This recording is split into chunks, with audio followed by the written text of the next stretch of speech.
World Ventures is becoming a magnet for success because it's basically the nature of what we're all about. It's hard to believe how much ground we've covered in such a short period of time. You know, in our first year, we did about 15 million in sales. Our second year, we closed out at right at $50 million. That's over a 320% increase in our second year. And we are totally convinced that we will clear in our third year $100 million. And I'll tell you what's going to happen much faster than you might imagine is that we're going to become a billion-dollar company.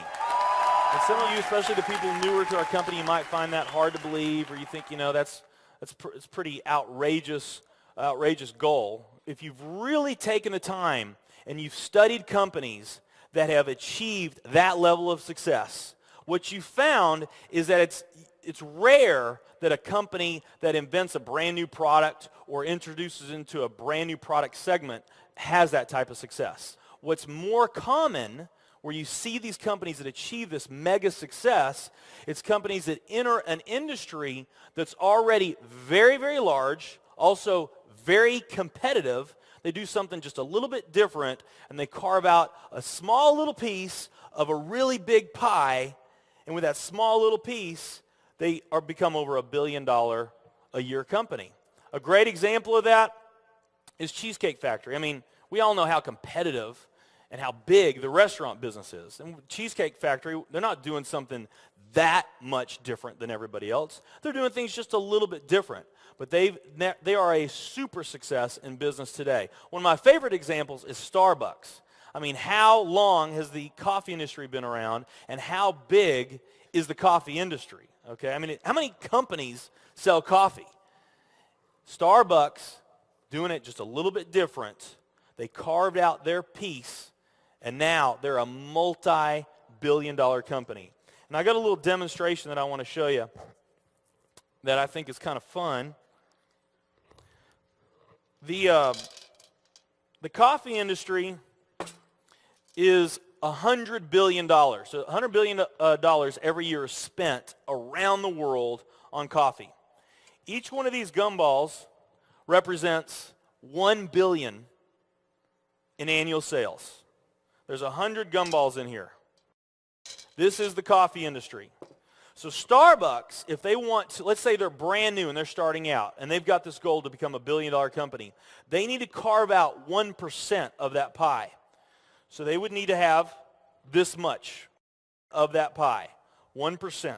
So it's really, you know, a small percentage of this overall pie. They've been more successful than that. 2, 3, 4, 5, 6, 7, 8. They do about $8 billion in sales. That's a pretty significant portion of the entire worldwide global sales of coffee. The nutrition industry is $226 billion every year is spent on nutrition. So again, each one of these gumballs represents $1 billion in sales. So here's the coffee industry. Here's the nutrition industry. And by the way, you may not know this or not, but over half of all the network marketing companies on the planet today, they're nutrition companies. Now let's talk about the travel industry. We need a bigger base here. All right, here's the travel industry.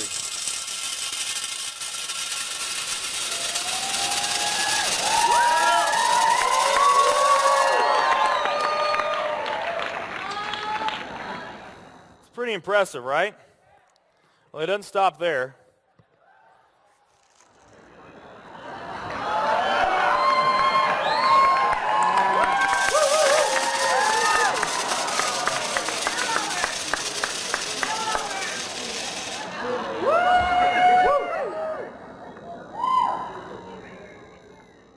That's pretty big, right?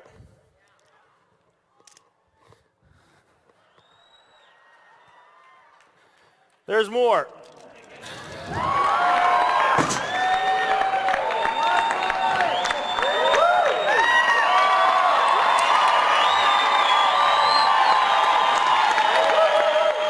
But wait, there's more.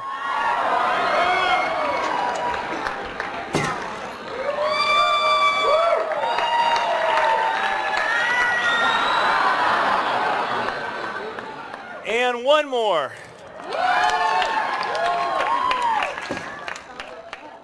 All right. So here's coffee. Here's nutrition, the entire nutrition industry. Here's travel.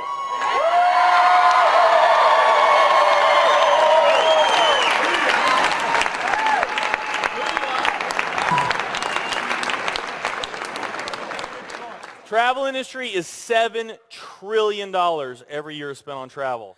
And they also say that the travel industry is going to grow from $7 trillion to $13 trillion over the next decade. Nutrition and travel.